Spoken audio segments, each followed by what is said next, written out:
This is the luxury world. Get inspired with us today and tomorrow.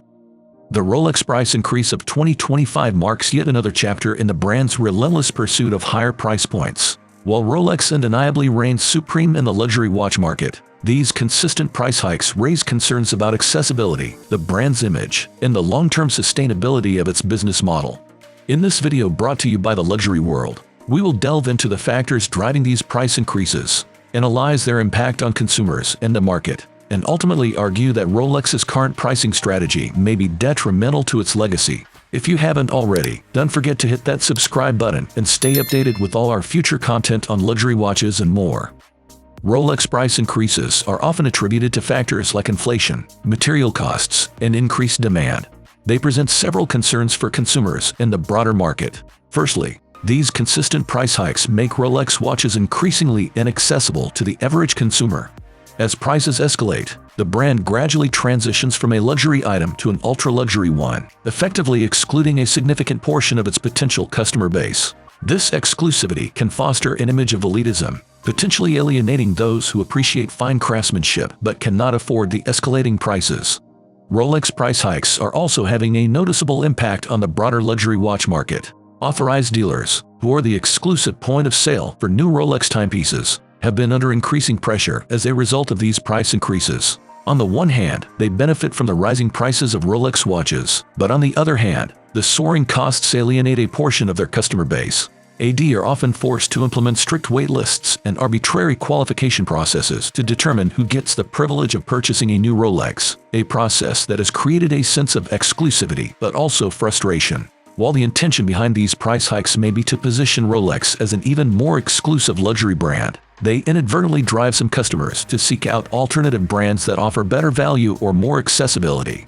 As demand for Rolex watches becomes more driven by speculation and the idea of watches as investment vehicles, the brand risks losing sight of its original values, craftsmanship, quality, and customer satisfaction. Furthermore, the secondary market is seeing a surge in Rolex prices, driven in large part by the artificial scarcity created by ADs.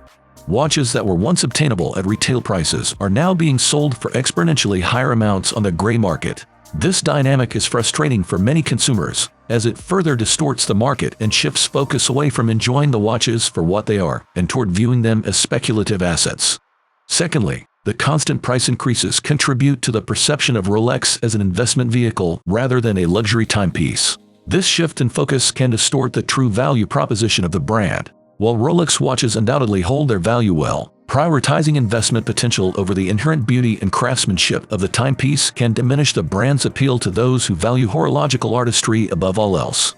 Furthermore, the price increases can fuel the secondary market, where gray market dealers and speculators capitalize on the high demand and limited supply. This can lead to inflated prices on the resale market, making it even more difficult for genuine collectors and enthusiasts to acquire sought-after models.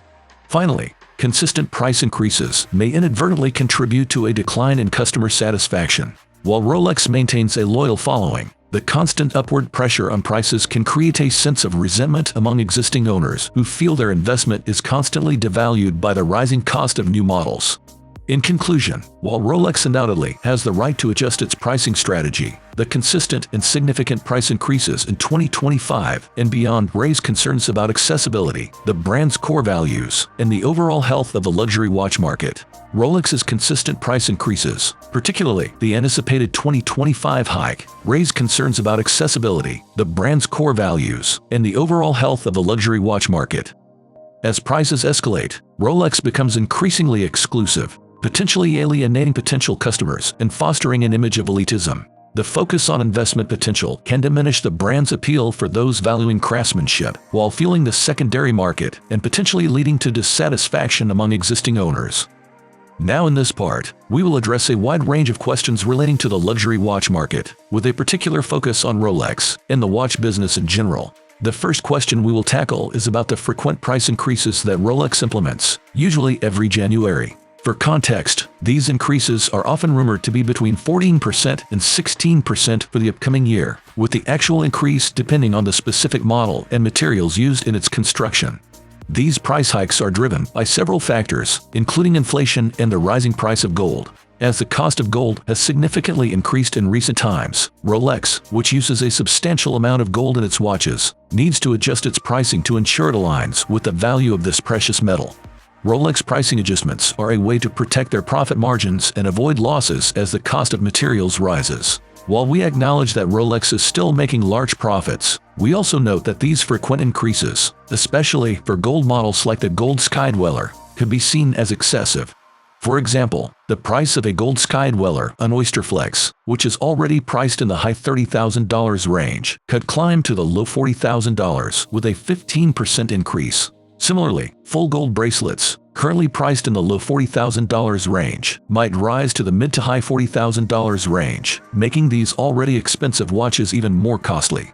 Next, let us shift the focus to personal preferences and discuss our Dream 5 watch collection. Although we collected certain pieces, there are still some watches we would select at building a dream collection. These include a Yachtmaster Haribo Tutti Frutti on Oysterflex, a yellow gold GMT with a green dial which is now already discontinued, an Audemars Piguet Royal Oak and a yellow gold Rolex ADs with a champagne dial, a rose gold Patek Philippe Nautilus 5712R, and a versatile daily wearer like the Submariner, either the bluesy, green, or black version. These watches represent a mix of timeless icons and pieces that are both luxurious and practical, with a focus on craftsmanship and design. To continue, we are also asked about the most popular watches sold in the market. The most consistently sold watches include models like the Submariner Date, Batman or Batgirl, Pepsi, and more recently, the Bruce Wayne GMT, which has gained increased popularity in 2024. These watches, especially the steel Rolex models, are in high demand because they are relatively affordable in comparison to some of the more expensive models in the Rolex lineup. Additionally, their versatility in terms of styling, able to be dressed up or down, makes them extremely desirable to a wide range of buyers. In 2024 alone, there were over 20 Bruce Wayne models sold, more than 30 Submariner Dates, and almost 40 Batman and Batgirl watches. These statistics reflect just how in demand these iconic models are. A common question we receive is about who typically buys high-end luxury watches, particularly the big-hitter models. We highlight that many buyers are business owners or individuals who have sold businesses. Interestingly, the industry in which these buyers work doesn't matter much. Clients come from a wide range of fields, including construction, fashion, music, and sports. The general demographic for luxury watches tends to be men aged between 24 and 65, although buyers of all types seek out these timepieces. Lastly, we will now address the question of whether it's better to purchase a Rolex from an authorized dealer AD or the gray market. The decision depends on factors like the buyer's patience, the specific watch they want, and how much they are willing to spend. For those who are patient enough to wait, spending money at an AD and possibly buying other jewelry or watches along the way could be a good strategy. However, for those who don't want to wait years to acquire a particular model, the gray market might be a better option. While prices in the gray market are typically higher than retail, buying from there allows the buyer to acquire the watch immediately and avoid waiting through endless cycles of empty promises from authorized dealers. Although paying a premium now may seem expensive, the price increases in the coming years might make the premium seem less significant in hindsight. What are your thoughts on the Rolex watch topic we shared in this video? We would appreciate it if you let us know by leaving a comment and giving it a thumbs up. Do not forget to follow our channel for more content. Once again, this is the Luxury World, and we look forward to having you join us in our upcoming videos.